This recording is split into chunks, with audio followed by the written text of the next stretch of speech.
Hi ನಮಸ್ತೆ ಎಲ್ಲರಿಗೂ welcome to ನನ್ನ ಎಲ್ಲ ಕತೆ ನಿಮ್ಮ ಜೊತೆ ಯೂಟ್ಯೂಬ್ ಚಾನಲ್. ಫ್ರೆಂಡ್ಸ್ ಎಲ್ಲರೂ ಹೇಗಿದ್ದೀರಾ? ನಾನು ಚೆನ್ನಾಗಿದ್ದೀನಿ, ನೀವೆಲ್ಲ ಚೆನ್ನಾಗಿದ್ದೀರಾ ಅಂತ ಅಂದ್ಕೊಂಡು ಇವತ್ತು ವಿಡಿಯೋ ಸ್ಟಾರ್ಟ್ ಮಾಡ್ತಾ ಇದ್ದೀನಿ. ನಾನು 1 ವೀಕಿಂದ ವ್ಲಾಗ್ ಅಥವಾ ವಿಡಿಯೋ ಏನೂ ಅಪ್ಲೋಡ್ ಮಾಡಿಲ್ಲ, ಯಾಕೆಂದರೆ ಸ್ವಲ್ಪ ಕೆಲಸಗಳಿತ್ತು, ಮಾಡೋಕ್ಕಾಗಲಿಲ್ಲ. ಈಗ 1 ವೀಕು ಏನು ಮಾಡಿದೆ ಅಂತ ಸ್ವಲ್ಪ ವಿಡಿಯೋ ಮಾಡ್ಕೊಂಡಿದ್ದೀನಿ, ಅದನ್ನು ವಿಡಿಯೋ ಅಲ್ಲಿ ಅಪ್ಲೋಡ್ ಮಾಡ್ತಾ ಇದ್ದೀನಿ. ಫ್ರೆಂಡ್ಸ್, ಸ್ವಲ್ಪ ರೆಸಿಪೀಸ್ ಇದೆ ಮನೇಲೇ ಈಸಿಯಾಗಿ ಮಾಡೋಂಥ ರೆಸಿಪೀಸ್. ಯಾರು ಸ್ನ್ಯಾಕ್ಸು, ಟಿಫನ್ನು ಮತ್ತು ಸ್ವೀಟು ಎಲ್ಲ ರೆಸಿಪೀಸು ಮಾಡಿದ್ದೆ, ಅದನ್ನು ನಿಮ್ಮ ಜೊತೆ ಎಲ್ಲ ಶೇರ್ ಮಾಡ್ತಾ ಇದ್ದೀನಿ ಒಂದೇ ವಿಡಿಯೋಲಿ. ದಯವಿಟ್ಟು ಎಲ್ಲೂ ಸ್ಕಿಪ್ ಮಾಡಿಬಿಡಿ, ಕೊನೆ ತನಕ ವಿಡಿಯೋ ನೋಡಿ. ಹಾಗೆ ಯಾರೆಲ್ಲ ನೋಡ್ತಿದ್ದೀರೋ ದಯವಿಟ್ಟು ಸಬ್ಸ್ಕ್ರೈಬ್ ಮಾಡ್ಕೊಳ್ಳಿ. ಇನ್ ಕೇಸ್ ಏನಾದರೂ ಇಷ್ಟ ಆದರೆ ಒಂದು ಲೈಕ್ ಮಾಡಿ, ಶೇರ್ ಮಾಡಿ, ಕಮೆಂಟ್ ಮಾಡಿ ಪ್ಲೀಸ್ ಅಂತ ಹೇಳ್ತಾ ಬನ್ನಿ ವಿಡಿಯೋ ಸ್ಟಾರ್ಟ್ ಮಾಡೋಣ. ಇದು ಅಮಾವಾಸ್ಯೆ ಹಿಂದಿನ ದಿನ ದೇವ್ರ ಮನೆ ಎಲ್ಲ ಕ್ಲೀನ್ ಮಾಡ್ತಾ ಇದ್ದೀನಿ. ನಮಗೆ ಸೂತ್ಕಾಯಿತು, ಅದರಿಂದ ಒಂದು 12 ಡೇಸಿಂದ ನಾವು ಪೂಜೆ ಏನು ಮಾಡಿರಲಿಲ್ಲ, ಹಾಗೆ ದೇವ್ರ ಮನೆಯೂ ಕ್ಲೀನ್ ಮಾಡಿರಲಿಲ್ಲ. ಅದಕ್ಕೆ ಎಲ್ಲ ಕ್ಲೀನ್ ಮಾಡ್ಕೊತಾ ಇದ್ದೀನಿ. ಮತ್ತು ಕಳ್ಚಿಕೆ ಕಾಯಿ ಚೇಂಜ್ ಮಾಡೋಣ ಅಂತ ತೆಂಗಿನಕಾಯಿ ಸುಳ್ಕೊತಾ ಇದ್ದೀನಿ. ಕಳ್ಚಿಕೆ ಈ ಥರ ಹಣ್ಕಾಯಿ ಅಂದರೆ ಸ್ವಲ್ಪ ಒಣಗಿರುತ್ತಲ್ವ ಕಾಯಿ, ಆ ಥರ ಕಾಯಿ ಇಟ್ಟರೆ ತುಂಬ ದಿನ ಇರುತ್ತೆ. ಸ್ವಲ್ಪ ಎಳೆಕಾಯಿ ಅಥವಾ ಹಸಿಕಾಯಿ ಥರ ಇಟ್ಟರೆ ಅದು ಕೊಳ್ತೋಗ್ಬಿಡುತ್ತೆ. ಈ ಥರ ಬಲ್ತಿರೋದಿಟ್ಟರೆ ಒಂದೊಂದು ಸಾರಿ ಮೊಳಕೆನೂ ಬರುತ್ತೆ, ಅದರಲ್ಲಿ ಹೂವು ಬರುತ್ತಲ್ಲ ಆ ಥರನೂ ಬರುತ್ತೆ. ನೋಡಿ, ಎಲೆನೂ ನಮ್ಮದ್ರಲ್ಲಿಂದ ವೀಳ್ಯದೆಲೆ ಕಿತ್ಕೊಂಬಂದೆ. ಹಾಗೆ ಪೂಜೆ ಎಲ್ಲ ಮುಗಿಸ್ಕೊಂಡು ಮತ್ತು ಟಿಫನ್ ರೆಡಿ ಮಾಡೋಣ ಅಂತ ಬಂದೆ. ಮನೇಲಿ ಡೈಲಿ ಪೂಜೆ ಮಾಡಿಲ್ಲ ಅಂದರೆ ಮನೇಲಿ ಏನೋ ಒಂಥರ ಕಳೆನೇ ಇರಲ್ಲ, ಏನೋ ಒಂಥರ ಡಲ್ಲಾಗಿ ಫೀಲ್ ಆಗ್ತಾ ಇರುತ್ತೆ. ನಾವು 12 ಡೇಸಿಂದ ಪೂಜೆನೇ ಮಾಡಿರಲಿಲ್ಲ. ಇವತ್ತಂತೂ ಎಲ್ಲ ಫ್ರೆಶ್ಶಾಗಿ ಕ್ಲೀನ್ ಮಾಡ್ಕೊಂಡು ಪೂಜೆ ಮಾಡಿದ್ದಕ್ಕೆ ಮನಸ್ಸಿಗೆ ಒಂಥರ ಸಮಾಧಾನ ಆಯಿತು. ನೋಡಿ, ನೈವೇದ್ಯಕ್ಕೆ ಒಂದು ಅವಲಕ್ಕಿ ಸ್ವಲ್ಪ ನೆನೆಸಿಟ್ಟಿದ್ದೆ. ಪೂಜೆ ಎಲ್ಲ ಮುಗಿಸ್ಕೊಂಡು ಟಿಫನ್ ರೆಡಿ ಮಾಡೋಕ್ಕೆ ಬಂದೆ. ಇವತ್ತು ವೆಜಿಟೇಬಲ್ ಪಲಾವ್ ಮಾಡ್ತಾಯಿದ್ದೀನಿ. 15 ಹಸಿಮೆಣ್ಸಿನ್ಕಾಯಿ ತೊಗೊಂಡಿದ್ದೀನಿ, 2 ಇಂಚು ಶುಂಠಿ ತೊಗೊಂಡಿದ್ದೀನಿ, ಒಂದು ಸ್ವಲ್ಪ ದೊಡ್ಡ ಸೈಜಿಂದು ಬೆಳ್ಳುಳ್ಳಿ ತೊಗೊಂಡಿದ್ದೀನಿ. ಹಾಗೆ ವೆಜಿಟೇಬಲ್ಸು ಕಟ್ ಮಾಡಿ ಇಟ್ಕೊಂಡಿದ್ದೀನಿ, ಬೀನ್ಸು, ಕ್ಯಾರೆಟು, ನವಕೋಲು, ಹಾಗೆ ಒಂದು ಇಡೀ ಬಟಾಣಿ ಕೂಡ ರಾತ್ರಿನೇ ನೆನೆಸಿ ಇಟ್ಟಿದ್ದೀನಿ. ಆ ವೆಜಿಟೇಬಲ್ಸ್ ಅಷ್ಟೇ ನೈಟೇ ಕಟ್ ಮಾಡಿ ಇಟ್ಕೊಂಡಿದ್ದೆ. ಬೆಳಗ್ಗೆ ಎಲ್ಲ ಪೂಜೆ ಇದೆಲ್ಲ ಕಟ್ ಮಾಡಿ ರೆಡಿ ಮಾಡ್ಕೊಳ್ಳೋಕ್ಕಾಗಲ್ಲ ಅಂತ ನೈಟೇ ಎಲ್ಲ ರೆಡಿ ಮಾಡಿ ಇಟ್ಟಿದ್ದೆ. ಇದನ್ನು ಈಗ ಗ್ರೈಂಡ್ ಮಾಡ್ಕೊತಾ ಇದ್ದೀನಿ. ಶುಂಠಿ, ಮೆಣಸಿನ್ಕಾಯಿ ಮತ್ತು ಬೆಳ್ಳುಳ್ಳಿ ಇದನ್ನು ಮಾತ್ರ ಗ್ರೈಂಡ್ ಮಾಡ್ಕೊತಾ ಇದ್ದೀನಿ, ಇನ್ನೆಲ್ಲ ಒಗ್ಗರಣೆಗೆ ಸೇರಿಸ್ಕೊತಾ ಇದ್ದೀನಿ. ಗ್ರೈಂಡ್ ಮಾಡಿದ್ದಾಯಿತು, ಈಗ ಒಗ್ಗರಣೆ ಮಾಡ್ಕೊಬೇಕು. ಸ್ಟವ್ ಮೇಲೆ ಕುಕ್ಕರ್ ಇಟ್ಟಿದ್ದೀನಿ, ಸ್ಟವ್ ಹಚ್ಚಿದ್ದೀನಿ. ಸ್ವಲ್ಪ ಆಯಿಲ್ ಹಾಕ್ತಾಯಿದ್ದೀನಿ. ರೈಸ್ ಐಟಮ್ಗೆಲ್ಲ ಸ್ವಲ್ಪ ಆಯಿಲ್ ಜಾಸ್ತಿ ಹಾಕಿದ್ರೇ ಚೆನ್ನಾಗಿರುತ್ತೆ, ತುಂಬ ಜಾಸ್ತಿ ಎಲ್ಲ ನೋಡ್ಕೊಂಡು ಸ್ವಲ್ಪ ಹಾಕಿದ್ರೆ ಚೆನ್ನಾಗಿರುತ್ತೆ. ಆಮೇಲೆ ಚಕ್ಕೆ ಲವಂಗ, ಒಂದು 2 ಏಲಕ್ಕಿ ಮತ್ತು ಪಲಾವ್ ಎಲೆ, ಸ್ವಲ್ಪ ಸೋಂಪು, ಸ್ಟಾರು, ಕಲ್ಲು, 1-2 ಮರಾಠಿ ಮೊಗ್ಗೆ ಎಲ್ಲ ಹಾಕಿ ಎಣ್ಣೆಯಲ್ಲಿ ಫ್ರೈ ಮಾಡ್ಕೊಂಡಿದ್ದೀನಿ. ಆಮೇಲೆ ಈರುಳ್ಳಿ ಹಾಕಿ ಸ್ವಲ್ಪ ಫ್ರೈ ಮಾಡ್ತಾಯಿದ್ದೀನಿ. ಆಮೇಲೆ ಟೊಮೊಟೊ ಹಾಕಿ ಸ್ವಲ್ಪ ಫ್ರೈ ಮಾಡ್ಕೊಂಡಿದ್ದೀನಿ. ಆಮೇಲೆ ಸ್ವಲ್ಪ ವೆಜಿಟೇಬಲ್ಸ್ ಎಲ್ಲ ಕಟ್ ಮಾಡಿ ಇಟ್ಕೊಂಡಿದ್ದೆ ಅಲ್ವಾ, ಬಟಾಣಿ ಸಮೇತ ಹಾಕಿ ಎಣ್ಣೆಯಲ್ಲೆಲ್ಲ ಚೆನ್ನಾಗಿ ಫ್ರೈ ಮಾಡ್ತಾಯಿದ್ದೀನಿ. ಸ್ವಲ್ಪ ಎಣ್ಣೆಲಿ ಫ್ರೈ ಆದಮೇಲೆ ಮಸಾಲೆ ರುಬ್ಬಿಟ್ಕೊಂಡು ಮಸಾಲೆ ಹಾಕ್ತಾಯಿದ್ದೀನಿ. ಅದು ಎಲ್ಲ ಆದಮೇಲೆ ಹೋಗೋವರೆಗೂ ಚೆನ್ನಾಗಿ ಫ್ರೈ ಮಾಡ್ಕೊತಾ ಇದ್ದೀನಿ ಎಣ್ಣೆಯಲ್ಲಿ. ಒಬ್ಬರು ಮಸಾಲೆ ಹಾಕಿ ವೆಜಿಟೇಬಲ್ಸ್ ಹಾಕ್ತಾರೆ, ಒಬ್ಬೊಬ್ಬರು ವೆಜಿಟೇಬಲ್ಸ್ ಹಾಕಿ ಮಸಾಲೆ ಹಾಕ್ತಾರೆ. ನಾನು ವೆಜಿಟೇಬಲ್ಸ್ ಎಣ್ಣೆಯಲ್ಲಿ ಫ್ರೈ ಆದರೆ ಸ್ವಲ್ಪ ಟೇಸ್ಟ್ ತಿನ್ನುವಾಗ ಚೆನ್ನಾಗಿರುತ್ತೆ ಅಂತ ಫಸ್ಟ್ ವೆಜಿಟೇಬಲ್ ಹಾಕ್ತಾಯಿದ್ದೀನಿ. ಆಮೇಲೆ ಸ್ವಲ್ಪ ಪುದೀನ ಕಟ್ ಮಾಡಿ ಅದು ಎಣ್ಣೆಯಲ್ಲಿ ಫ್ರೈ ಮಾಡ್ತಾಯಿದ್ದೀನಿ, ಅದು ಎಲ್ಲ ಹಸಿ ವಾಸನೆ ಎಲ್ಲ ಹೋಗಲಿ ಅಂತ. ಆಮೇಲೆ ಮಸಾಲೆ ಗ್ರೈಂಡ್ ಮಾಡಿದ ಮಿಕ್ಸಿಗೆ ಇನ್ನೂ ಸ್ವಲ್ಪ ನೀರು ಹಾಕಿ ಎಲ್ಲ ಹಾಕಿದ್ದೀನಿ. ಆಮೇಲೆ ಟೇಸ್ಟ್ಗೆ ಎಷ್ಟು ಬೇಕೋ ಅಷ್ಟು ಉಪ್ಪು ಹಾಕ್ತಾಯಿದ್ದೀನಿ. ತೊಳೆದು ನೆನೆಸಿಟ್ಟಿದ್ದೆ ಅಲ್ವಾ, ಅರ್ಧ kg ಅಕ್ಕಿ ಸ್ವಲ್ಪ ಹೊತ್ತು ನೆನೆಸಿಟ್ಟಿದ್ದೆ, ಅದನ್ನು ಹಾಕ್ತಾಯಿದ್ದೀನಿ. ಆಮೇಲೆ ಸ್ವಲ್ಪ ಕೊತ್ತಂಬರಿ ಹಾಕ್ತಾಯಿದ್ದೀನಿ. ಎಲ್ಲ ನೀರು ಎಷ್ಟು ಬೇಕೋ ಅಷ್ಟು ಹಾಕಿ ಎಲ್ಲ ಮಿಕ್ಸ್ ಮಾಡಿ ಕ್ಲೋಸ್ ಮಾಡಿ 1 ವಿಷಲ್ ಹಾಕ್ಸ್ಕೊಂಡ್ರೆ ವೆಜಿಟೇಬಲ್ ಬಾತ್ ರೆಡಿ ಆಯಿತು. ತುಂಬಾ ಟೇಸ್ಟಾಗಿರುತ್ತೆ. ರೆಡಿ ಆಯಿತು ವೆಜಿಟೇಬಲ್ ಪಲಾವ್. ನೋಡಿ, ಕೊತ್ತಂಬರಿ ಮತ್ತು ಪುದೀನ ವೆಜಿಟೇಬಲ್ಸ್ ಎಲ್ಲ ಮೇಲೆ ಬಂದುಬಿಟ್ಟಿದೆ ಅಲ್ವಾ. ಕುದಿಯೋವರೆಗೂ ನಾವು ಎಲ್ಲ ಮಸಾಲೆ ವೆಜಿಟೇಬಲ್ಸ್ ಎಲ್ಲ ಹಾಕಿ ಕುದಿಯೋವರೆಗೂ ಹಾಗೆ ಇದ್ದು ಆಮೇಲೆ ಕ್ಯಾಪ್ ಹಾಕಿದ್ರೆ ಈ ಥರ ಮೇಲೆ ಬರಲ್ಲ. ಕುದಿಯೋಕ್ಕೆ ಮುಂಚೆನೇ ಕ್ಯಾಪ್ ಹಾಕ್ಬಿಟ್ರೆ ಕುಕ್ಕರ್ಗೆ ಇದೆಲ್ಲ ಮೇಲೆ ಬರುತ್ತೆ. ಈ ಥರ ಮೇಲೆ ಬರಬಾರ್ದು, ಎಲ್ಲ ಮಿಕ್ಸ್ ಆಗಬೇಕು ಅದ್ರ ಜೊತೆ ಅಂತಂದರೆ ಕುದಿಯೋವರೆಗೂ ಇರಿ. ಆಮೇಲೆ ಲಿಡ್ ಕ್ಲೋಸ್ ಮಾಡಿ. ನೋಡಿ, ರೆಡಿ ಆಯಿತು ವೆಜಿಟೇಬಲ್ ಬಾತ್. ಸೂಪರಾಗಿತ್ತು ಪಲಾವ್, ಸೂಪರಾಗಿತ್ತು. ಅದ್ರ ಜೊತೆ ನಾನು ಸ್ವಲ್ಪ ರಾಯ್ತ ಮಾಡಿದ್ದೆ. ಇದಕ್ಕೆ ಚಟ್ನಿ, ಒಂದು ವಡೆನೋ ಬಜ್ಜಿನೋ ಮಾಡಿಕೊಂಡ್ರೆ ಇನ್ನೂ ತುಂಬ ಟೇಸ್ಟಾಗಿರುತ್ತೆ. ನಾನು ಸೌತೆಕಾಯಿ ಮತ್ತು ರಾಯ್ತ ಮಾಡ್ಕೊಂಡಿದ್ದೆ, ಇದು ತುಂಬ ಟೇಸ್ಟಾಗಿರುತ್ತೆ. ಹಾಗೆ ನೆಕ್ಸ್ಟ್ ಡೇ ಒತ್ತು ಶಾವಿಗೆ ಮಾಡಿದ್ದೆ. ಇದಂತೂ ವರ್ಷಕ್ಕೊಂದು ಸಾರಿ ತಿನ್ನಲೇಬೇಕು ಅಂತ ಹೇಳ್ತಾರೆ. ತುಂಬ ದಿನದಿಂದ ಮಾಡಬೇಕು ಅಂತ ಅಂದ್ಕೊಂಡಿದ್ದೆ, ಮಾಡಿರಲಿಲ್ಲ. ನೆಕ್ಸ್ಟ್ ಡೇ ಮಾಡಿದ್ದೆ. ನಾನು ಒಂದು ತೆಂಗಿನಕಾಯಿ ತೊಗೊಂಡಿದ್ದೀನಿ, ಇದು ಕಾಯಿ ಹಾಲು ಮಾಡ್ತಾ ಇರೋದು. ಸ್ವಲ್ಪ ಬಾದಾಮಿ ನೆನೆಸಿಟ್ಟಿದ್ದೀನಿ, ಇನ್ನು ಗೋಡಂಬಿ, ಡ್ರೈ ಫ್ರೂಟ್ಸ್ ಎಲ್ಲ ಹಾಕ್ಕೊಬೋದು ಇದು ಗ್ರೈಂಡ್ ಮಾಡ್ಕೊಳ್ಳೋಕ್ಕೆ. ಅಂದರೆ ದ್ರಾಕ್ಷಿ, ಗೋಡಂಬಿ, ಪಿಸ್ತಾ ಎಲ್ಲ ಹಾಕ್ಕೊಬೋದು. ನಾನು ಕೊಬ್ಬರಿ ಮತ್ತು ಒಂದು 10-12 ಬಾದಾಮಿ ಹಾಕ್ಕೊತಾ ಇದ್ದೀನಿ. ಒಂದು 4 ಸ್ಪೂನಷ್ಟು ಕಡಲೆಪಪ್ಪು ಹಾಕ್ಕೊತಾ ಇದ್ದೀನಿ. ಒಂದು 4-5 ಏಲಕ್ಕಿ ಬಿಡಿಸಿ ಹಾಕಿದ್ದೀನಿ. ಇದನ್ನೆಲ್ಲ ಮಿಕ್ಸರ್ ಗ್ರೈಂಡ್ಗೆ ಹಾಕಿ ನುಣ್ಣಗೆ ಗ್ರೈಂಡ್ ಮಾಡ್ಕೊತಾ ಇದ್ದೀನಿ. ತುಂಬ ಚೆನ್ನಾಗಿ ಗ್ರೈಂಡ್ ಮಾಡ್ಕೊಬೇಕು. ಇದನ್ನು ತರಿ ತರಿಯಾಗಿ ಮಾಡ್ಕೊಬಾರ್ದು. ನೋಡಿ ರೆಡಿ ಆಯಿತು ಕಾಯಿ ಹಾಲು. ಸ್ಮೆಲ್ ಅಂತೂ ತುಂಬ ಚೆನ್ನಾಗಿದೆ. ಹಾಗೆ 1-2 ಸ್ಪೂನ್ ಗಸಗಸೆನೂ ಹಾಕ್ಕೊಬೇಕು. ಗ್ರೈಂಡ್ ಮಾಡುವಾಗೆ ನಾನು ಹೇಳೋದು ಮರ್ತೋದೆ. ಈಗ ಅರ್ಧ ಕೆ ಜಿಗಿಂತ ಸ್ವಲ್ಪ ಕಡಿಮೆ ಇದೆ ಬೆಲ್ಲ, ಅಷ್ಟು ತೊಗೊಂಡಿದ್ದೀನಿ. ಇದನ್ನು ಕರಗಿಸೋದಕ್ಕೆ ಇಟ್ಟಿದ್ದೀನಿ. ಸ್ವಲ್ಪ ಬಟ್ಲಿಗೆ ಹಾಕ್ಬಿಟ್ಟು ಸ್ವಲ್ಪ ನೀರು ಹಾಕಿ ಕರಗಿಸಿ ಇಡ್ತಾಯಿದ್ದೀನಿ. ಈ ಥರ ಕರಗಿಸೋದ್ರಿಂದ ಅದರಲ್ಲಿರೋ ಗಲೀಜು, ಕಲ್ಲು ಕಡ್ಡಿ ಕಸ ಏನಾದರೂ ಇರುತ್ತಲ್ವ ಅದನ್ನೆಲ್ಲ ಸೋದಿಸ್ಕೊಬೋದು ಅಂತ. ಯಾವ ಅಡುಗೆನೇ ಮಾಡಲಿ ಬೆಲ್ಲ ಹಾಕೋಂಥ ಅಡುಗೆ ಈ ಥರ ಸೋಸ್ ಹಾಕ್ಕೊಂಡ್ರೆ, ಕರಗಿಸಿ ಸೋಸ್ ಹಾಕ್ಕೊಂಡ್ರೆ ತುಂಬ ಚೆನ್ನಾಗಿರುತ್ತೆ. ನೋಡಿ ಎಷ್ಟೊಂದು ಗಲೀಜಿದೆ ಅಂತ. ಈಗ ಇನ್ನೊಂದು ಪಾತ್ರೆ ಇಟ್ಟು ಅದರಲ್ಲಿ ಸೋದಿಸ್ಕೊತಾ ಇದ್ದೀನಿ. ಕಾಫಿ ಸ್ಟ್ರೈನರ್ ತೊಗೊಂಡು ನೋಡಿ ಬ್ಲ್ಯಾಕಾಗಿ ಎಷ್ಟಿದೆ ಅಂತ. ಹಾಗೆ ಅಂತೂ ಹಾಕ್ಬಿಟ್ರೆ ತಿನ್ನುವಾಗ ಹಲ್ಲಿಗೆಲ್ಲ ಸಿಗ್ತಾ ಇರುತ್ತೆ, ಮಣ್ಣು ಕರ ಅಂತ ಸಿಗ್ತಾ ಇರುತ್ತೆ. ಅದಕ್ಕೆ ನಾನು ಯಾವಾಗಲೂ ಅಷ್ಟೇ ಈ ಥರ ಸೋದಿಸ್ಕೊತೀನಿ. ಈ ಸೋಸಿರೋ ಬೆಲ್ಲದ ನೀರಿಗೆ ಇನ್ನು ರುಬ್ಬಿರೋ ಅಂಥ ಕೊಬ್ಬರಿಯನ್ನು ಹಾಕ್ತಾಯಿದ್ದೀನಿ. ಸ್ವಲ್ಪ ತುಂಬ ತೆಳ್ಳಗೆ ಬೇಡ, ಸ್ವಲ್ಪ ಮೀಡಿಯಮ್ಮಾಗೆ ಇರಬೇಕು, ಸ್ವಲ್ಪ ತಿಕ್ಕಾಗೆ ಇರಬೇಕು. ಇದನ್ನು ಎಲ್ಲ ಹಾಕ್ಬಿಟ್ಟು ಒಂದು ಕುದಿ ಕುದಿಸ್ಕೊಂಡ್ರೆ ಆಯಿತು. ಕಾಯಿ ಹಾಲು ರೆಡಿ ಆಯಿತು. ಶಾವಿಗೆಗೆ ತುಂಬಾ ಟೇಸ್ಟಾಗಿರುತ್ತೆ. ಇದು ಕುದಿಯುವಾಗಲೇ ಸ್ಮೆಲ್ ಬರ್ತಾ ಇರುತ್ತೆ. ಜಾಸ್ತಿ ಏನು ಕುದಿಸೋಷ್ಟು ಬೇಡ, ಒಂದು ಕುದಿ ಬರ್ಸ್ಕೊಂಡ್ರೆ ಸಾಕು. ಕುದಿಯೋಕ್ಕೆ ಇಟ್ಟಿದ್ದೀನಿ. ಈಗ ಶಾವಿಗೆ ಮಾಡೋಕ್ಕೆ ಮುದ್ದೆ ರೆಡಿ ಮಾಡ್ಕೊಬೇಕು. ಪಾತ್ರೆ ಇಟ್ಟಿದ್ದೀನಿ ಸ್ಟವ್ ಮೇಲೆ. ನೋಡಿ ಇದರಲ್ಲಿ 2 ಚಮಚ ನೀರು ಹಾಕ್ತಾಯಿದ್ದೀನಿ. 2 ಚಮಚ ನೀರು ಹಾಕಿದ್ರೆ 1 ಚೆಂಬಷ್ಟು ಅಕ್ಕಿ ಹಿಟ್ಟಾದರೆ ಸಾಕಾಗುತ್ತೆ. ಅದೇ ಚೆಂಬಲ್ಲಿ ಮೆಜರ್ ಮಾಡೋಕ್ಕಾಗಲ್ವಲ್ಲ, ಅದ್ರ ಬದಲು ಏನಾದರೂ 1 ಲೋಟ ಅಥವಾ 1 ಬಟ್ಲು 1 ಕಪ್ ಥರ ಏನಾದರೂ ತೊಗೊಂಡು ಅದರಲ್ಲಿ ಮೆಜರ್ಮೆಂಟ್ ಹಾಕ್ಕೊಂಡ್ರೆ ಕರೆಕ್ಟಾಗಿ ಹಿಟ್ಟು ಬರುತ್ತೆ. ಏನರಲ್ಲಿ ಹಾಕ್ಕೊಳ್ಳಿ. ನೋಡಿ ಈ ಥರ ಬಟ್ಲಲ್ಲಿ ಹಾಕಿದ್ರೆ 2 ಬಟ್ಲು ನೋಡಿ ಈ ಥರ ಬಟ್ಲಲ್ಲಿ ಹಾಕಿದ್ರೆ 2 ಬಟ್ಲು ನೀರಿಗೆ 1 ಬಟ್ಲಷ್ಟು ಹಸಿಟ್ಟು ಹಾಕಿದ್ರೆ ಕರೆಕ್ಟಾಗಿ ಬರುತ್ತೆ. ಸ್ವಲ್ಪ ಉಪ್ಪು ಹಾಕ್ತಾಯಿದ್ದೀನಿ. ಹಾಗೆ ನೀರು ಜೊತೆ ಸ್ವಲ್ಪ ಹಸಿಟ್ಟು ಹಾಕಿದ್ದೀನಿ ಉಪ್ಪು ಬರಲಿ ಅಂತ. ನೋಡಿ ಉಪ್ಪು ಬರ್ತಾಯಿದೆ. ಈಗ ನಾನು ಹಸಿಟ್ಟು ಹಾಕ್ತಾಯಿದ್ದೀನಿ, ಅಂದರೆ ಅಕ್ಕಿ ಹಸಿ ಹಿಟ್ಟು. ತೊಳೆದು ಒಣಗಿಸಿ ಅದು ಮಿಲ್ ಮಾಡಿರೋ ಅಂಥ ಅಕ್ಕಿ ಹಸಿಟ್ಟು. ಇದು ಮನೆಯಲ್ಲೇ ಮಾಡಿರೋ ಅಂಥ ಅಕ್ಕಿ ಹಸಿಟ್ಟು ಹಾಕ್ತಾಯಿದ್ದೀನಿ. ಈಗ ಮುದ್ದೆನ ಮಾಡ್ಕೊತಾ ಇದ್ದೀನಿ. ನೋಡಿ ಈ ಥರ ಬಟ್ಲಲ್ಲಿ ತೊಗೊಂಡ್ರೆ 2 ಬಟ್ಲು ನೀರು ಹಾಕಿದ್ರೆ 1 ಬಟ್ಲು ಹಿಟ್ಟು ಸಾಕಾಗುತ್ತೆ. ಯಾವುದ್ರಲ್ಲಿ ಅಳತೆ ಮಾಡಿ ಹಾಕ್ಕೊಂಡ್ರು ಅಷ್ಟೇ 2 ಭಾಗ ನೀರು 1 ಭಾಗ ಅಕ್ಕಿ ಹಿಟ್ಟು ಹಾಕಿದ್ರೆ ಕರೆಕ್ಟಾಗಿ ಮುದ್ದೆ ಬರುತ್ತೆ. ನಾನು ಮೆಜರ್ಮೆಂಟ್ ಮಾಡ್ತಾಯಿಲ್ಲ, ಅದು ಹಸಿಟ್ಟು ಹಾಕೋವಾಗೆ ಗೊತ್ತಾಗುತ್ತೆ. ಅಂದರೆ ಅಕ್ಕಿ ಹಿಟ್ಟು ಹಾಕೋವಾಗೇ ಇದು ಕರೆಕ್ಟಾಗಿ ಇದೆಯೋ ಇಲ್ವೋ ಅಂತ ಗೊತ್ತಾಗುತ್ತೆ. ಅದಕ್ಕೋಸ್ಕರ ನಾನು ಒಂದು ಐಡಿಯಾ ಮೇಲೆ ಹಾಕ್ಕೊಂಡು ಮಾಡ್ತಾಯಿದ್ದೀನಿ. ಯಾರಾದರೂ ಫಸ್ಟ್ ಟೈಮ್ ಮಾಡೋರಾದರೆ ಆ ಥರ ಮೆಜರ್ಮೆಂಟ್ ತೊಗೊಂಡು ಮಾಡ್ಕೊಳ್ಳಿ. ಈಗ ಸ್ವಲ್ಪ ತುಪ್ಪ ಹಾಕ್ತಾಯಿದ್ದೀನಿ. ಉಪ್ಪು ಆಲ್ರೆಡಿ ಹಾಕಿದ್ದೆ. ಉಪ್ಪು ಹಾಕಬೇಕು ಸ್ವಲ್ಪ, ಯಾಕೆ ಅಂದರೆ ಸಪ್ಪೆ ಹೊಡೆಯುತ್ತೆ ಅಂತ ನೀರಿಗೆ ಉಪ್ಪು ಹಾಕಿದ್ದೆ. ಈಗ ಎಲ್ಲ ಹಿಟ್ಟೆಲ್ಲ ಹಾಕಿ ಬೇಯುವಾಗ ಸ್ವಲ್ಪ ತುಪ್ಪ ಹಾಕ್ತಾಯಿದ್ದೀನಿ. ತುಪ್ಪ ಹಾಕೋ ಕಾರಣ ಸಾಫ್ಟಾಗಿ ಬರುತ್ತೆ ಮತ್ತು ಒಂದಕ್ಕೊಂದು ಮೆತ್ಕೊಳ್ಳಲ್ಲ ಶಾವಿಗೆ, ಹಾಗೆ ಉದ್ರಾಗಿ ಇರುತ್ತೆ ಅಂತ ಉಪ್ಪು ಹಾಕೋದು. ತುಪ್ಪ ಹಾಕೋದು. ತುಪ್ಪ ಹಾಕಿ ಚೆನ್ನಾಗಿ ಬೇಯಿಸ್ಕೊತಾ ಇದ್ದೀನಿ. ಇದ್ರ ಹಿಟ್ಟಂತೂ ಮೀಡಿಯಮ್ ಫ್ಲೇಮಲ್ಲಿ ಚೆನ್ನಾಗಿ ಬೇಯಿಸ್ಕೊಬೇಕು. ಹೈ ಫ್ಲೇಮ್ ಇಟ್ಬಿಟ್ರೆ ಬೇಗ ತಳ ಅಂಟ್ಕೊಂಡ್ಬಿಡುತ್ತೆ. ಅದು ಒಂಥರ ಸ್ಮೆಲ್ ಬರ್ತಾ ಇರುತ್ತೆ. ಅದಕ್ಕೆ ಒಂದು ಮೀಡಿಯಮ್ ಫ್ಲೇಮ್ ಇಟ್ಕೊಂಡು ತಿರ್ಸ್ಕೊಂಡು ಇಟ್ಟು ಬೇಯಿಸ್ಕೊಬೇಕಾಗುತ್ತೆ. ಲೋ ಫ್ಲೇಮ್ ಇಟ್ಕೊಂಡು ಬೇಯಿಸ್ಕೊತಾ ಇದ್ದೀನಿ. ಈಗ ಕೆಳಗಡೆ ಇಟ್ಕೊಂಡು ಈ ಥರ ಚೆನ್ನಾಗಿ ಒಂದು ಮಿದ್ದಿ ತೊಳಿಸ್ತಾ ಇದ್ದೀನಿ. ಈ ಥರ ಕೆಳಗಡೆ ಇಟ್ಕೊಂಡು ಕೋಲಲ್ಲಿ ಈ ಥರ ತೊಳ್ಸಿದ್ರೇ ಚೆನ್ನಾಗಿ ಬರೋದು ಮುದ್ದೆ. ಇಲ್ಲಾಂದರೆ ಗಂಟು ಇರುತ್ತೆ ಕೈಯಲ್ಲಿ, ಅದು ಬೇರೆ ಗಟ್ಟಿ ಇರುತ್ತಲ್ವ. ಕೈಯಲ್ಲೇ ಮೇಲೆ ಸ್ಟವ್ ಮೇಲೆ ಇಟ್ಕೊಂಡ್ರೆ ತೊಳ್ಸಿದ್ರೆ ಮಿಕ್ಸ್ ಮಾಡಿದ್ರೆ ಆಗಲ್ಲ. ಈ ಥರ ಕೆಳಗಡೆ ಇಟ್ಕೊಂಡು ನೋಡಿ ಈ ಥರ ನಾದೋ ಥರ ತೊಳ್ಸಿದ್ರೆ ಹಿಟ್ಟು ಅಷ್ಟೇ ಸಾಫ್ಟಾಗಿ ಒಂಥರ ಚಪಾತಿ ಹಿಟ್ಟು ಕಲಿಸ್ತೀವಲ್ವ ಅದಕ್ಕೆ ಬಂದರೆ ಶಾವಿಗೆ ತುಂಬ ಚೆನ್ನಾಗಿರುತ್ತೆ.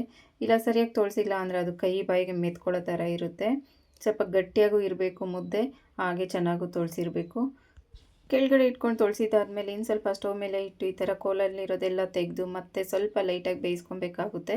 ಹಿಟ್ಟನ್ನು ಬೇಯಿಸ್ಕೊಂಡು ಈಗ ಶೆಲ್ಫ್ ಮೇಲೆ ಹಾಕ್ತಾಯಿದ್ದೀನಿ. ನಾನು ಹಲ್ಗೆ ಪ್ಲೇಟು ಅಥವಾ ಅದ್ರ ಮೇಲೆ ಏನೂ ಮಾಡಲ್ಲ. ಮುದ್ದೆನ ಯಾವಾಗಲೂ ಶೆಲ್ಫ್ ಮೇಲೇ ಮಾಡೋದು. ಪಕ್ಕ ಸಿಂಕ್ ಇದೆ, ಮುದ್ದೆ ಶೆಲ್ಫ್ ಮೇಲೆ ಮಾಡಿ ಸಿಂಕಿಗೆ ತೊಳೆದ್ರೆ ಹೋಗುತ್ತೆ.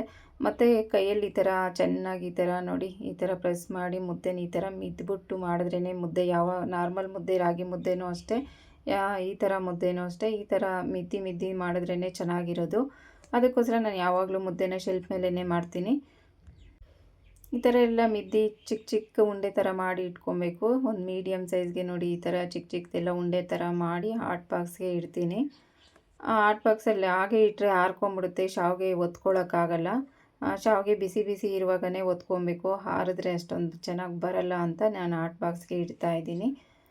ಈ ಥರ ಎಲ್ಲ ಇಟ್ಬಿಟ್ಟು ಒಂದೊಂದೇ ಮುದ್ದೆ ಎತ್ಕೊಂಡು ನಾನು ಚಕ್ಲಿ ಒರಳಲ್ಲೇ ಶಾವಿಗೆ ಮಾಡ್ತಾಯಿದ್ದೀನಿ. ಇದರಲ್ಲಂತೂ ತುಂಬ ಚೆನ್ನಾಗಿ ಬರುತ್ತೆ. ನಾನು ಯಾವಾಗಲೂ ಇದರಲ್ಲೇ ಮಾಡೋದು. ಶಾವಿಗೆ ಒರಳಲ್ಲಿ ಮಾಡಲ್ಲ, ಚಕ್ಲಿ ಒರಳಲ್ಲೇ. ನೋಡಿ ಈ ಥರ ಎಲ್ಲ ಫಿಲ್ ಮಾಡಿ ಸ್ವಲ್ಪ ಅದಕ್ಕೆಲ್ಲ ನೀರು ಅಥವಾ ತುಪ್ಪದಿಂದ ಇದು ಒಳಗಡೆ ಎಲ್ಲ ಗ್ರೀಸ್ ಮಾಡ್ಕೊಂಡಿದ್ದೀನಿ. ಮತ್ತು ಇದನ್ನು ಹಿಟ್ಟೆಲ್ಲ ಫಿಲ್ ಮಾಡಿ ಈ ಥರ ಕ್ಲೋಸ್ ಮಾಡಿ ಇದರಲ್ಲಿ ತುಂಬ ಈಸಿಯಾಗಿ ಮಾಡ್ಬೋದು. ಯಾರ ಹೆಲ್ಪು ಬೇಕಿಲ್ಲ. ಈ ಶಾವಿಗೆ ಒರಳಲ್ಲಾದರೆ ಒಬ್ಬರು ಕೆಳಗಡೆ ಇಟ್ಕೊಬೇಕು, ಒಬ್ಬರು ಪ್ರೆಸ್ ಮಾಡಬೇಕು. ಇದರಲ್ಲಿ ಆ ಥರ ಏನೂ ಇಲ್ಲ, ಒಬ್ಬರೇ ಮಾಡ್ಕೊಬೇಕು, ಒಬ್ಬರೇ ಮಾಡ್ಕೊಬಹುದು. ಅದಕ್ಕೆ ಯಾವಾಗಲೂ ನಾನು ಇದರಲ್ಲೇ ಮಾಡ್ತೀನಿ. ನೋಡಿ ಎಷ್ಟು ಚೆನ್ನಾಗಿ ಬರ್ತಾಯಿದೆ. ನಮ್ಗೆ ಯಾವ ಸೈಜಲ್ಲಿ ಬೇಕೋ ಆ ಸೈಜಲ್ಲಿ ಶಾವಿಗೆನ ಒತ್ಕೊಬೋದು.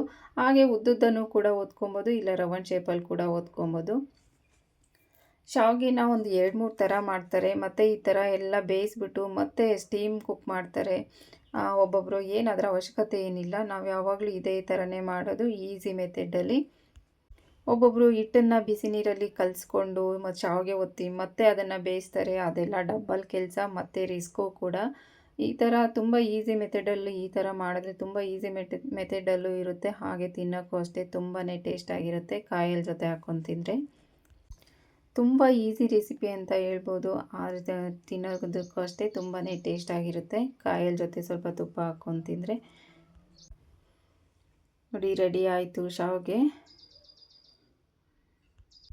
ತಂಗಲ್ ಶಾವಿಗೆ ತಿಂದರೆ ತುಂಬ ಟೇಸ್ಟು ಮತ್ತು ದೇಹಕ್ಕೂ ಒಳ್ಳೆಯದು ಅಂತ ಹೇಳ್ತಾರೆ. ಅದರಲ್ಲೂ ರಾಗಿ ಶಾವಿಗೆ ರಾತ್ರಿ ಮಾಡಿಟ್ಟು ಬೆಳಗ್ಗೆ ತಿಂದರೆ ಇನ್ನೂ ಎದೆಗೂಡೆಲ್ಲ ತೆಗೆಯುತ್ತೆ ಅಂತ ಹೇಳ್ತಾರೆ.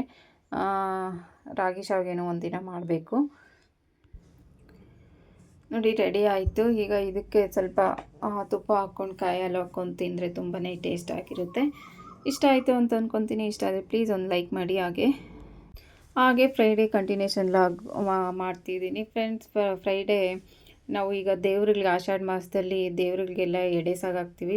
ಪ್ರತಿ ವರ್ಷವೂ ಅಷ್ಟೇ ಊರಲ್ಲೆಲ್ಲ ಸಾಗಾಕ್ತಾರೆ ಎಡೆನ. ಅಂದರೆ ಎಡೆ ಮಾಡ್ಕೊಂಡು ಹೋಗಿ ಅಲ್ಲಿಟ್ಟು ಇದು ಎಷ್ಟು ಜನಕ್ಕೆ ಗೊತ್ತಿರುತ್ತೋ ಇಲ್ವೋ ಗೊತ್ತಿಲ್ಲ, ಎಡೆ ಸಾಗಾಕೋದು ಅಂತ ಅಮ್ಮನವ್ರಿಗೆ. ಅಂದರೆ ಏನು ಕೆಡುಕಾಗಬಾರ್ದು ಅನ್ನೋ ಉದ್ದೇಶಕ್ಕೋಸ್ಕರ ಈ ಥರ ಒಂದು 3 ವಾರ, ಅಂದರೆ ಮಂಗಳವಾರ, ಶುಕ್ರವಾರ, ಮಂಗಳವಾರ ಆ ಥರ 3 ದಿನ 3 ಎಡೆ ಸಾಗಾಕಿ ಲಾಸ್ಟ್ನೇ ವಾರ ದೇವ್ರುಗಳೆಲ್ಲ ತೊಗೊಂಬಂದು ಮೆರವಣಿಗೆ ಮಾಡಿ ಅದಕ್ಕೆ ಬಲಿಯೆಲ್ಲ ಕೊಟ್ಟು ಮತ್ತು ಪೂಜೆ ಎಲ್ಲ ಮಾಡಿ ಮಡ್ಲಕ್ಕಿ ಕಟ್ಟೋರೆಲ್ಲ ಕಟ್ಟಿ ಆ ಥರ ದೇವ್ರ ಮೆರವಣಿಗೆ ಎಲ್ಲ ಮಾಡ್ತಾರೆ. ನಮ್ಮೂರಲ್ಲಿ ಪ್ರತಿ ವರ್ಷವೂ ಮಾಡ್ತಾರೆ.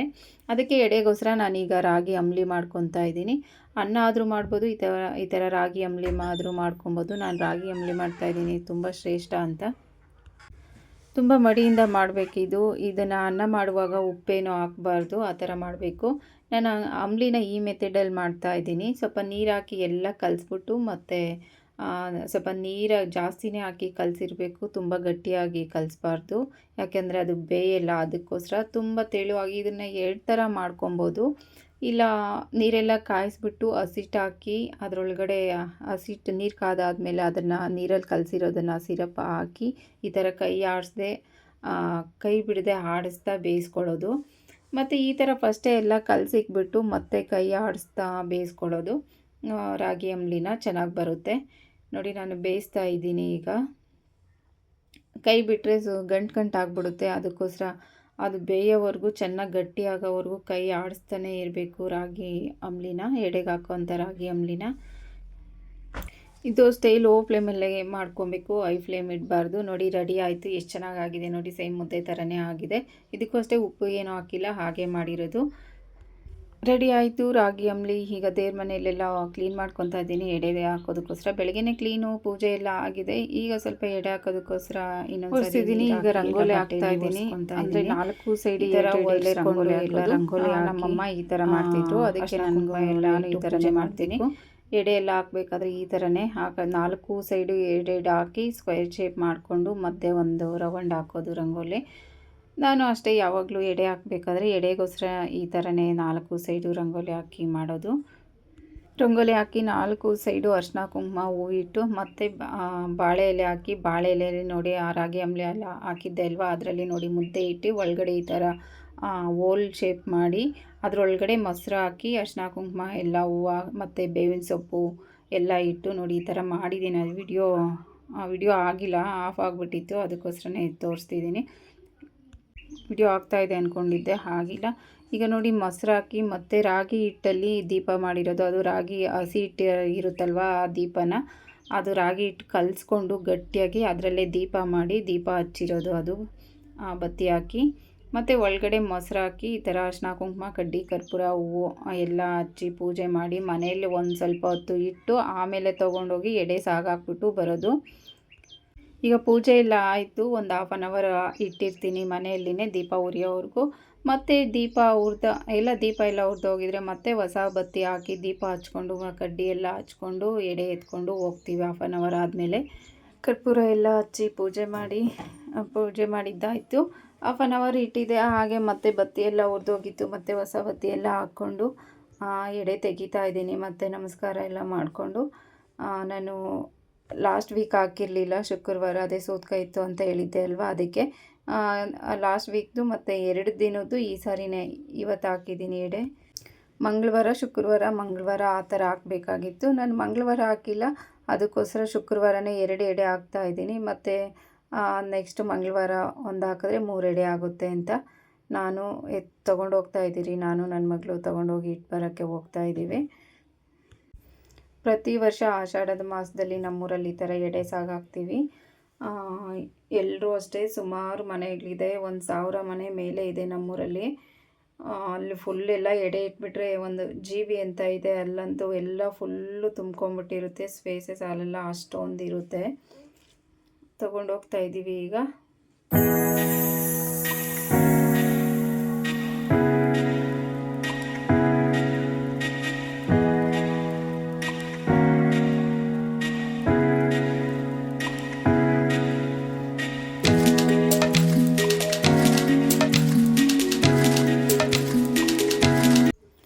ಬಂದ್ವಿ ಇಲ್ಲಿಗೆ. ಇನ್ನು ಈಗ ಪೂಜೆ ಮಾಡ್ತಿದ್ದಾರೆ ಎಲ್ಲ. ಸ್ವಲ್ಪ ಜನ ತೊಗೊಂಬಂದು ಅಲ್ಲಿ ವೆಯ್ಟ್ ಮಾಡ್ತಿದ್ದಾರೆ, ಎಡೆ ಎಲ್ಲ ತೊಗೊಂಬಂದು. ಏನೇ ಸ್ವಲ್ಪ ಲೇಟಾಗಿ ಪೂಜೆ ಮಾಡಿರ್ತಾರೆ. ಫಸ್ಟ್ ಎಲ್ಲ ದೊಡ್ಡದಾಗಿ ಎಡೆ ಹಾಕಿ ಮಾಡಿರ್ತಾರೆ. ಇದು ಡೋಬಿಯವರು ಇರ್ತಾರಲ್ವ ಊರಲ್ಲಿ, ಅವ್ರು ಫಸ್ಟೇ ಊರಲ್ಲೆಲ್ಲ ಅಕ್ಕಿ ಈಸ್ಕೊಂಡೋಗಿ ಮನೆಗೂ ಈ ಥರ ಎಡೆ ತೊಗೊಂಬಂದು ಅವ್ರು ಹಾಕಿರ್ತಾರೆ, ಫಸ್ಟು ಪೂಜೆ ಮಾಡ್ತಾರೆ. ಮತ್ತು ನಾವೆಲ್ಲ ತೊಗೊಂಡೋಗಿಟ್ಟಿದ್ದನ್ನು ಅವರೇ ಊರಿಂದ ಆಚೆ ಮೂರು ದಿನ ಮೂರು ಸೈಡ್ ಇಟ್ಟು ಬರ್ತಾರೆ. ಒಂದೊಂದು ದಿನ ಒಂದೊಂದು ಸೈಡು. ನೋಡಿ ಸ್ವಲ್ಪ ಜನ ತೊಗೊಂಬಂದರೆ ಇಟ್ಟರು, ನಾನು ಇಡ್ತಾ ಇದ್ದೀನಿ. ಇಟ್ಬಿಟ್ಟು ನಮಸ್ಕಾರ ಹಾಕ್ಕೊಂಡು ಮತ್ತೆ ಮನೆಗೆ ಬಂದ್ವಿ. ಇನ್ನು 1ನೇ ತಾರೀಕೆಲ್ಲ ದೇವ್ರುಗಳೆಲ್ಲ ಮೆರವಣಿಗೆ ಮಾಡ್ತಾರೆ ಅಂತ ಹೇಳಿದ್ದಾರೆ. ಯಾವ್ಯಾವ ದೇವ್ರನ್ನ ತೊಗೊಂಬರ್ತಾರೋ ಗೊತ್ತಿಲ್ಲ. ಯಾವಾಗಲೂ ಅಷ್ಟೇ ಒಂದು 7-8 ದೇವರು, ಎಷ್ಟು ದೇವರು ಸಿಗುತ್ತೋ ಅವತ್ತು ಅಷ್ಟು ಊರಿಂದ ಎಲ್ಲ ತೊಗೊಂಬರ್ತಾರೆ, ಎಲ್ಲ ಹೆಣ್ಣು ದೇವರುಗಳನ್ನ. ನೋಡಿ ಎಡೆ ಇಟ್ಟಿದ್ದಾಯಿತು, ಇನ್ನೇನು ಹೊರಟ್ವಿ ನಾವು ಮನೆಗೆ. ಸ್ವಲ್ಪ ನಮ್ಮ ಮನೆಯಿಂದ ಸ್ವಲ್ಪ ದೂರನೇ ಆಗುತ್ತೆ, ನೆಕ್ಸ್ಟ್ ಏರಿಯಾಗೆ ಹೋಗಬೇಕು. ಫುಲ್ಲೆಲ್ಲ ತೊಗೊಂಬಂದು ಇಟ್ಟಾಗ ವಿಡಿಯೋ ತೆಗೆದಿದ್ರೆ ಚೆನ್ನಾಗಿ ಕಾಣ್ತಿತ್ತು. ಇನ್ನೂ ಜಾಸ್ತಿ ನೋಡಿ ಈ ಕಡೆ ಎಲ್ಲ ಇಟ್ಬಿಡ್ತಾರೆ, ಫುಲ್ಲು ಜಾಗನೇ ಇರಲ್ಲ, ಅಷ್ಟೊಂದು ಇಟ್ಬಿಡ್ತಾರೆ. ಇಟ್ಟಿದ್ದಾಯಿತು, ನಾವು ಮನೆಗೆ ಬರ್ತಾ ಇದ್ದೀವಿ. ಮತ್ತು ಇನ್ನೂ ಸ್ವಲ್ಪ ಜನ ನೋಡಿ ತೊಗೊಂಬಂದು, ಇನ್ನೂ ಯಾರೂ ಅರ್ಧ ಎಲ್ಲ ಸ್ವಲ್ಪ ಜನನೂ ಇಟ್ಟಿಲ್ಲ, ಒಂದು 10% ತೊಗೊಂಬಂದು ಇಟ್ಟಿಲ್ಲ. ಇನ್ನು ಆಮೇಲೆ ಬಂದು ವಿಡಿಯೋ ಮಾಡಿಕೊಂಡ್ರೆ ತುಂಬ ಜಾಸ್ತಿ ಚೆನ್ನಾಗಿರುತ್ತೆ. ಈಗ ಮನೆಗೆ ಬಂದ್ವಿ. ಊಟಕ್ಕೆ ಮುದ್ದೆ ಹುಳಿ ಸಾಂಬಾರು ಮಾಡಿದ್ದೆ, ಜೊತೆ ಮಾವಿನಕಾಯಿ, ಮಾವಿನ ಹಣ್ಣು ಮತ್ತು ಸೌತೆಕಾಯಿ ರೈಸ್ ಮಾಡಿದ್ದೆ, ಊಟ ಮಾಡಿದ್ವಿ. ನೆಕ್ಸ್ಟ್ ಡೇ ಕಪ್ ಕೇಕ್ ಮಾಡಿದ್ದೆ ಮನೇಲಿ, ತುಂಬ ಟೇಸ್ಟಾಗಿ ಮತ್ತು ಈಸಿಯಾಗಿ ಮಾಡೋಂಥದ್ದು. ಈವ್ನಿಂಗ್ ಸ್ನ್ಯಾಕ್ಸ್ಗೆ ಕಪ್ ಕೇಕ್ ಮಾಡಿದ್ದೆ. ಸ್ವಲ್ಪನೇ ಮಾಡಿದ್ದೆ, ಅರ್ಧ ಕಪ್ ಮೊಸರು ಹಾಕ್ತಾಯಿದ್ದೀನಿ, 1 ಕಪ್ಪು ಸಕ್ಕರೆ ಹಾಕಿ ಚೆನ್ನಾಗಿ ಕರೆಸ್ಕೊತಾ ಇದ್ದೀನಿ. ಅದು ಮೊಸರಲ್ಲಿ ಕರೆಸೋವರೆಗೂ ಈ ಥರ ಚೆನ್ನಾಗಿ ಕರೆಸ್ಕೊಬೇಕಾಗುತ್ತೆ ಮೊಸರಲ್ಲಿ ಸಕ್ಕರೆನ. ಇದು ಬ್ಯಾಟರ್ ರೆಡಿ ಮಾಡೋಷ್ಟರಲ್ಲಿ ತವ ಇಟ್ಟು ಫ್ರೀ ಹೀಟ್ ಮಾಡಬೇಕು. ಒಂದು 10 ನಿಮಿಷ ಈ ಥರ ತವ ಅಥವಾ ಬಾಣಲಿ, ಕುಕ್ಕರ್, ಏನಾದರೂ ಪಾತ್ರೆ, ದಪ್ಪ ತಳ ಇರೋಂಥ ಪಾತ್ರೆ ಏನಾದರೂ ಸರಿ ಇಟ್ಬಿಟ್ಟು ಈ ಥರ ಒಂದು 5 ನಿಮಿಷ ಫ್ರೀ ಹೀಟ್ ಮಾಡ್ಕೊಬೇಕಾಗುತ್ತೆ. ಇದು ಫ್ರೀ ಹೀಟ್ ಆಗೋಷ್ಟರಲ್ಲಿ ನಾವು ಕೇಕ್ ಬ್ಯಾಟರನ್ನು ರೆಡಿ ಮಾಡ್ಕೊಳ್ಳೋಣ. ಇದು ಫ್ರೀ ಹೀಟ್ ಆಗ್ತಾಯಿದೆ. ಈಗ ನೋಡಿ ಮೊಸರಲ್ಲಿ ಸಕ್ಕರೆ ಎಲ್ಲ ಚೆನ್ನಾಗಿ ಕರಗಿದೆ. ಈಗ ಒಂದು ಅರ್ಧ ಕಪ್ಪಷ್ಟು ಕುಕ್ಕಿಂಗ್ ಆಯಿಲ್ ಹಾಕ್ಕೊತಾ ಇದ್ದೀನಿ. ಇದು ಅಷ್ಟೇ ಚೆನ್ನಾಗೆಲ್ಲ ಮಿಕ್ಸ್ ಆಗಬೇಕು. ಮೊಸರು ಮತ್ತು ಸಕ್ಕರೆ ಜೊತೆ ಸಪ್ರೇಟ್ ಆಗಬಾರ್ದು, ಅದ್ರ ಜೊತೆ ಎಲ್ಲ ಚೆನ್ನಾಗಿ ಮಿಕ್ಸ್ ಆಗಬೇಕು. ಅಲ್ಲಿವರೆಗೂ ನಾವು ಈ ಥರ ಮಿಕ್ಸ್ ಮಾಡ್ತಾನೆ ಇರಬೇಕು. ಇದೆಲ್ಲ ಮಿಕ್ಸ್ ಆದಮೇಲೆ ನಾನು 2 ಕಪ್ಪಷ್ಟು ಮೈದಾ ಹಿಟ್ಟು ಹಾಕ್ಕೊತೀನಿ. ನೋಡಿ ಇಷ್ಟಿಗೆ 1 ಕಪ್ ಸಕ್ಕರೆಗೆ 2 ಕಪ್ ಮೈದಾ ಹಿಟ್ಟು ಹಾಕಬೇಕು. ಆಗ ಸ್ವೀಟ್ ಕರೆಕ್ಟಾಗಿರುತ್ತೆ, ಹೆಚ್ಚು ಕಡಿಮೆ ಏನಾಗಲ್ಲ, ಕರೆಕ್ಟಾಗಿರುತ್ತೆ. ನೋಡಿ ಬ್ಯಾಟರ್ ಎಷ್ಟು ಚೆನ್ನಾಗಾಗಿದೆ ಅಂತ, ಎಣ್ಣೆ ಎಲ್ಲ ಮಿಕ್ಸ್ ಆಗಿದೆ ಇದ್ರ ಜೊತೆ. ಈಗ ನೋಡಿ ಈ ಕಪ್ಪಲ್ಲಿ 2 ಕಪ್ಪು, ಯಾವ ಕಪ್ಪಲ್ಲಿ ಸಕ್ಕರೆ ಮತ್ತು ಮೊಸರು ತೊಗೊಂಡಿದ್ನೋ ಅದೇ ಕಪ್ಪಲ್ಲಿ 2 ಕಪ್ಪು ಮೈದಾ ಹಿಟ್ಟು ಹಾಕ್ತಾಯಿದ್ದೀನಿ. ಅದನ್ನು ಅಷ್ಟೇ ಚೆನ್ನಾಗೆಲ್ಲ ಮಿಕ್ಸ್ ಮಾಡಬೇಕಾಗುತ್ತೆ. ಅದು ಏನು ಗಂಟು ಸ್ವಲ್ಪನೂ ಗಂಟು ಇರಬಾರ್ದು, ಚೆನ್ನಾಗೆಲ್ಲ ಮಿಕ್ಸ್ ಮಾಡಬೇಕು.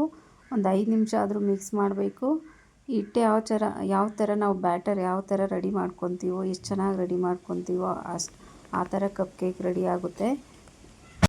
ಈ ಥರ ಹಿಟ್ಟೆಲ್ಲ ಸ್ವಲ್ಪ ಮಿಕ್ಸ್ ಮಾಡಾದಮೇಲೆ ಕಾಯಿಸಿ ಆರಿಸಿಟ್ಟಿರೋ ಅಂಥ ಹಾಲು ಅರ್ಧ ಕಪ್ ತೊಗೊಬೇಕು. ಅದನ್ನು ಸ್ವಲ್ಪನೇ ಹಾಕ್ಕೊಂಡು ಅದನ್ನು ಅರ್ಧ ಕಪ್ ಹಾಲನ್ನು 2 ಸಾರಿ ಅಥವಾ 3 ಸಾರಿ ಹಾಕ್ಕೊಂಡು ಚೆನ್ನಾಗಿ ಮಿಕ್ಸ್ ಮಾಡಬೇಕು. ಇದು ಮಿಕ್ಸ್ ಮಾಡುವಾಗ ಒಂದೇ ಡೈರೆಕ್ಷನಲ್ಲಿ ಮಿಕ್ಸ್ ಮಾಡಬೇಕು, ಆ ಕಡೆ ಈ ಕಡೆ ಎಲ್ಲ ಮಾಡಬಾರ್ದು. ಯಾವ ಥರ ಫಸ್ಟ್ ಮಾಡ್ತೀವೋ ಅದೇ ಡೈರೆಕ್ಷನಲ್ಲೇ ಮಿಕ್ಸ್ ಮಾಡಬೇಕು ಇದು ಕೇಕ್ ಬ್ಯಾಟರನ್ನು. ಅರ್ಧ ಕಪ್ ಹಾಲು ಹಾಕಿ ಇನ್ನೂ ಸ್ವಲ್ಪ ಗಟ್ಟಿ ಅನಿಸಿದ್ರೆ ಇನ್ನು ಸ್ವಲ್ಪ ನೀರು ಅಥವಾ ಹಾಲು ಹಾಕ್ಕೊಬೋದು. ನೋಡಿ ನಾನು ಇದನ್ನೇ ಅರ್ಧ ಕಪ್ಪನ್ನು 3 ಸಾರಿ ಹಾಕ್ಕೊಂಡು ಮಿಕ್ಸ್ ಮಾಡ್ತಾಯಿದ್ದೀನಿ. ತುಂಬ ತೆಳ್ಳಗೆ ಮಾಡ್ಕೊಬಾರ್ದು, ಕೇಕ್ ಸರಿಯಾಗಿ ಬರಲ್ಲ, ಕಪ್ ಕೇಕ್ ಸರಿಯಾಗಿ ಬರಲ್ಲ. ಇದು ಮಿಕ್ಸ್ ಮಾಡ್ತಾ ಇರುವಾಗಲೇ ಬೇಕಿಂಗ್ ಪೌಡರ್ ಹಾಕ್ಕೊಬೋದು, ಇಲ್ಲಾಂದರೆ ಬೇಕಿಂಗ್ ಸೋಡಾ ಸ್ವಲ್ಪ ಒಂದು 1/4 ಸ್ಪೂನಷ್ಟು ಸೋಡಾ ಹಾಕ್ಕೊಂಡ್ರೆ ಚೆನ್ನಾಗಿ ಸ್ಪಾಂಜಿಯಾಗಿ ಬರುತ್ತೆ. ಇದು ನಾನು ಸೋಡಾ ಹಾಕ್ತಾಯಿದ್ದೀನಿ. ಸೋಡಾ ಹಾಕಿ ಅಷ್ಟೇ ಚೆನ್ನಾಗಿ ಮಿಕ್ಸ್ ಮಾಡಬೇಕು. ಒಂದು 5 ನಿಮಿಷ ಆದರೂ ಒಂದೇ ಡೈರೆಕ್ಷನಲ್ಲಿ ಮಿಕ್ಸ್ ಮಾಡಬೇಕಾಗುತ್ತೆ. ನೋಡಿ ಎಲ್ಲ ಚೆನ್ನಾಗಿ ಮಿಕ್ಸ್ ಮಾಡಿದ್ದೀನಿ. ಈಗ ಸ್ವಲ್ಪ ವೆನಿಲಾ ಎಸೆನ್ಸ್ ಹಾಕ್ಕೊಬೇಕು. ವೆನಿಲಾ ಎಸೆನ್ಸ್ ಇಲ್ಲ ಅಂದರೆ ಸ್ವಲ್ಪ ಏಲಕ್ಕಿ ಪೌಡ್ರ್ ಮಾಡಿಟ್ಕೊಂಡು ಹಾಕ್ಕೊಬೇಕು ಫ್ಲೇವರ್ಗೋಸ್ಕರ. ನೋಡಿ ಈ ಥರ ಬರಬೇಕು ಬ್ಯಾಟರ್, ಕೇಕ್ ಬ್ಯಾಟರ್ ಈ ಥರ ಬರಬೇಕು. ನೋಡಿ ನಾನು ವೆನಿಲಾ ಎಸೆನ್ಸ್ ಬದಲು ಏಲಕ್ಕಿ ಪೌಡ್ರ್ ಮಾಡಿದ್ದೆ, ಅದನ್ನು ಪೌಡ್ರ್ ಮಾಡಿ ಹಾಕ್ಕೊಂಡು ಅದನ್ನು ಚೆನ್ನಾಗೆಲ್ಲ ಮಿಕ್ಸ್ ಆಗೋವರೆಗೂ ಚೆನ್ನಾಗಿ ಮಿಕ್ಸ್ ಮಾಡಿದ್ದಾದಮೇಲೆ ಇಡೋದೇನು ಬೇಕಿಲ್ಲ. ಹಾಗೆ ಇಮಿಡಿಯೇಟಾಗಿ ಒಂದು ಚಿಕ್ಕ ಬಟ್ಲು ಅಥವಾ ಸ್ಟೀಲಿನ ಕಪ್ಪು ಅಥವಾ ಬೇಕಿಂಗ್ ಪೇಪರ್ ಇದ್ದರೆ ಬೇಕಿಂಗ್ ಪೇಪರ್ ಮೇಲೆ ಮಾಡ್ಕೊಬೋದು, ಇಲ್ಲ ಕೇಕ್ ಮೋಲ್ಡ್ಗಳಿದ್ದರೆ ಕೇಕ್ ಮೋಲ್ಡಲ್ಲೂ ಕೂಡ ಮಾಡ್ಕೊಬೋದು. ನಾನು ಸ್ಟೀಲಿನ ಲೋಟ ತೊಗೊಂಡಿದ್ದೀನಿ, ಸ್ಟೀಲಿನ ಲೋಟದಲ್ಲೇ ಮಾಡ್ತೀನಿ. ನಾನು 4 ಟೀ ಲೋಟ ತೊಗೊಂಡಿದ್ದೀನಿ ಚಿಕ್ಕದು. ಅದಕ್ಕೆ ಎಣ್ಣೆಯಿಂದ ಎಲ್ಲ ಗ್ರೀಸ್ ಮಾಡಿ ಇಟ್ಕೊತಾ ಇದ್ದೀನಿ. ಯಾಕೆಂದರೆ ಅದು ಬ್ಯಾಟರ್ ಎಲ್ಲ ಮೆತ್ತಬಾರ್ದು ಮತ್ತು ಅದೆಲ್ಲ ಕುಕ್ಕಾದಾಗ ಚೆನ್ನಾಗಿ ಬಿಡಬೇಕು ಮೆತ್ಕೊಂದಿರ ಅಂತ. 4 ಲೋಟಕ್ಕೆ ಕೂಡ ಎಣ್ಣೆಯಲ್ಲಿ ಗ್ರೀಸ್ ಮಾಡ್ತಾಯಿದ್ದೀನಿ. ನೋಡಿ ಈ ಥರ ಕೈಯಲ್ಲಾದರೂ ತುಪ್ಪ ಅಥವಾ ಎಣ್ಣೆ ಏನಾದರೂ ಸರಿ ಮಾಡ್ಕೊಬೇಕಾಗುತ್ತೆ. ಗ್ರೀಸ್ ಮಾಡಿ ಎಲ್ಲದಕ್ಕೂ ಇಡ್ತಾಯಿದ್ದೀನಿ. ಗ್ರೀಸ್ ಮಾಡಿದ್ದಾಯಿತು. ಈಗ ತಳಕ್ಕೆ ಎಲ್ಲ ಲೋಟಕ್ಕೆಲ್ಲ ಸ್ವಲ್ಪ ಮೈದಾ ಹಿಟ್ಟನ್ನು ಉದುರಿಸ್ತಾ ಇದ್ದೀನಿ. ಯಾಕೆ ಅಂದರೆ ಅದು ಬ್ಯಾಟರ್ ಮೆತ್ಕೊಬಾರ್ದು ಅಂತ ಅಷ್ಟೇ. ಈ ಥರ ಹಾಕಿಲ್ಲ ಅಂದರೆ ಎಲ್ಲ ಲೋಟಕ್ಕೆ ಮೆತ್ಕೊಳ್ಳುತ್ತೆ, ಈಸಿಯಾಗಿ ಬರಲ್ಲ. 4 ಲೋಟಕ್ಕೆ ಈ ಥರ ಎಲ್ಲ ಮೈದಾ ಹಿಟ್ಟಿನಿಂದ ಈ ಥರ ಎಲ್ಲ ಫಿಲ್ ಮಾಡ್ತೀವಿ. ಅಂದರೆ ಮೈದಾ ಹಿಟ್ಟೆಲ್ಲ ಅದಕ್ಕೆ ಮೆತ್ತೋ ಥರ ಹಾಕ್ತಾಯಿದ್ದೀನಿ. ನೋಡಿ ಈ ಥರ ಉದುರಿಸಿದ್ರೆ ಆಯಿತು. 4 ಲೋಟಕ್ಕೆ ಅದೇ ಥರ ಮಾಡ್ಕೊಂಡಿದ್ದೀನಿ. ಹೀಗೆಲ್ಲ ಮಾಡಿದ್ದಾಯಿತು. ಈಗ ಕೇಕ್ ಬ್ಯಾಟರನ್ನು ಸ್ವಲ್ಪ ಹಾಕ್ತಾಯಿದ್ದೀನಿ. ಫುಲ್ಲು ಲೋಟಕ್ಕೆಲ್ಲ ಹಾಕೋದು ಬೇಡ, ಇದು ಫುಲ್ ಹಾಕಬಾರ್ದು. ಅರ್ಧ ಲೋಟ ಹಾಕಬೇಕು. ಅರ್ಧ ಲೋಟಕ್ಕಿಂತ ಕಡಿಮೆ ಆದರೂ ಸರಿ, ಅರ್ಧ ಲೋಟಕ್ಕಿಂತ ಸ್ವಲ್ಪ ಕಡಿಮೆ ಹಾಕಿದ್ರೂ ಓಕೆ. ಅದು ಉಬ್ಕೊಂಡು ಮೇಲೆ ಲೋಟಕ್ಕಿನ್ನೂ ಮೇಲೆ ಬಂದುಬಿಡುತ್ತೆ. ನೋಡಿ ನಾನು ಇಷ್ಟ ಹಾಕ್ತಾಯಿದ್ದೀನಿ, ಅರ್ಧನೇ ಹಾಕ್ತಾಯಿದ್ದೀನಿ, ಅರ್ಧಕ್ಕಿಂತ ಸ್ವಲ್ಪ ಕಡಿಮೆನೇ ಇದೆ. ಎಲ್ಲದಕ್ಕೂ ಈ ಥರ ಹಾಕಿ ಇಟ್ಕೊಬೇಕು. ಎಲ್ಲ ಲೋಟಕ್ಕೆಲ್ಲ ಹಾಕಾದ್ಮೇಲೆ ನೋಡಿ ಈ ಥರ ಎಲ್ಲ ಒಂದೇ ಈಕ್ವಲಾಗಿ ಮಾಡ್ಕೊಬೇಕು. ನೆಲ್ಲಿಗೆ ಸ್ವಲ್ಪ ಈ ಥರ ಕುಟ್ಟಬೇಕು, ಯಾಕೆಂದರೆ ಬಬ್ಬಲ್ಸ್ ಇದ್ದರೆ ಎಲ್ಲ ಸೆಟ್ ಆಗುತ್ತೆ ಅಂತ ಒಳಗಡೆ ಬ್ಯಾಟರಲ್ಲಿ. ಈ ಥರ ಎಲ್ಲ ಕುಟ್ಬಿಟ್ಟು ಫ್ರೀ ಹೀಟ್ ಆಗಿರೋ ನಾನು ನಾನ್ ಸ್ಟಿಕ್ ಫ್ರೈ ಪ್ಯಾನ್ ಇಟ್ಟಿದ್ದೀನಿ. ಅದರಲ್ಲಿ ಎಲ್ಲ ಫ್ರೀ ಹೀಟ್ ಮಾಡ್ಕೊಂಡಿದ್ದೀನಿ 10 ನಿಮಿಷ. ಈಗ ನೋಡಿ ಹೊಗೆ ಬರೋ ತನಕ ಮಾಡ್ಕೊಬೇಕು. ಅದರಲ್ಲಿ ಈಗ ಎಲ್ಲದನ್ನು ಇಡ್ತಾಯಿದ್ದೀನಿ. ಇಟ್ಟಿದ್ದಾಯಿತು. ಈಗ ಕ್ಲೋಸ್ ಮಾಡಿ 20ರಿಂದ 25 ನಿಮಿಷ ಅಥವಾ 35 ನಿಮಿಷ ಆದರೂ ತೊಗೊಳುತ್ತೆ. ಅಷ್ಟು ಟೈಮ್ವರೆಗೂ ಬೇಯಿಸಲೇಬೇಕು ಇದನ್ನು, ಇಲ್ಲಾಂದರೆ ಚೆನ್ನಾಗಿ ಒಳಗಡೆ ಎಲ್ಲ ಬೆಂದಿರಲ್ಲ. ಅಷ್ಟೆಲ್ಲ ಬೇಯಿಸಾದ್ಮೇಲೆ ನೋಡಿ ಬೇಯ್ತಾ ಇದೆ, ಎಷ್ಟು ಚೆನ್ನಾಗಿ ಬೇಯ್ತಾ ಇದೆ ನೋಡಿರಿ. ನೋಡಿ ಕಪ್ಪು ಮೇಲೆ ಬಂದುಬಿಡ್ತು, ಅದಕ್ಕೆ ನಾನು ಸ್ವಲ್ಪ ಹಾಕಬೇಕು ಅಂತ ಹೇಳೋದು. ಇನ್ನೂ ಸ್ವಲ್ಪ ಕಡಿಮೆ ಹಾಕಿದರೆ ಒಳಗಡೆ ಇರ್ತಿತ್ತು. ಇನ್ನೂ ಸ್ವಲ್ಪ ಮೇಲೆ ಬರುತ್ತೆ ಇದು. ನೋಡಿ ಆಗಿದೆ. ಈ ಥರ ಒಂದು ಟೂತ್ ಪಿಕ್ ತೊಗೊಂಡು ಆಗಿದೆಯೋ ಇಲ್ವೋ ಅಂತ ಈ ಥರ ಚುಚ್ಚಿದ್ರೆ ಗೊತ್ತಾಗುತ್ತೆ. ಬೆಂದಿಲ್ಲ ಅಂದರೆ ಇದು ಎಲ್ಲ ಮೆತ್ಕೊಂಡ್ಬಿಡುತ್ತೆ ಬ್ಯಾಟರು. ಬೆಂದಿದ್ರೆ ಕಡ್ಡಿಗೇನು ಮೆತ್ಕೊಳ್ಳಲ್ಲ, ಗೊತ್ತಾಗುತ್ತೆ. ಇದು ಕರೆಕ್ಟಾಗಿ ಆಗಿದೆ. ಈಗ ರೆಡಿ ಆಯಿತು ಕಪ್ ಕೇಕ್. ಆಚೆ ತೆಗೆದು ಒಂದು 5 ನಿಮಿಷ ಬಿಟ್ಟರೆ ಆರಿಕೊಳ್ಳುತ್ತೆ, ಆಗ ಈಸಿಯಾಗಿ ಬಂದುಬಿಡುತ್ತೆ ಇದು. ನೋಡಿ 5 ನಿಮಿಷ ಆದಮೇಲೆ ತೆಗೆದೆ ಈ ಥರ ಬಂತು. ಏನು ಅಂಟ್ಕೊಳ್ಳಲ್ಲ, ಕ್ಲೀನಾಗಿ ಬರುತ್ತೆ. ಫ್ರೆಂಡ್ಸ್ ಇಷ್ಟ ಆಗಿತ್ತು ಇವತ್ತಿನ ವಿಡಿಯೋ. ಫ್ರೆಂಡ್ಸ್ ಯಾರೆಲ್ಲ ನೋಡ್ತಿದ್ದೀರೋ ದಯವಿಟ್ಟು ಸಬ್ಸ್ಕ್ರೈಬ್ ಮಾಡ್ಕೊಳ್ಳಿ, ಲೈಕ್ ಮಾಡಿ, ಶೇರ್ ಮಾಡಿ.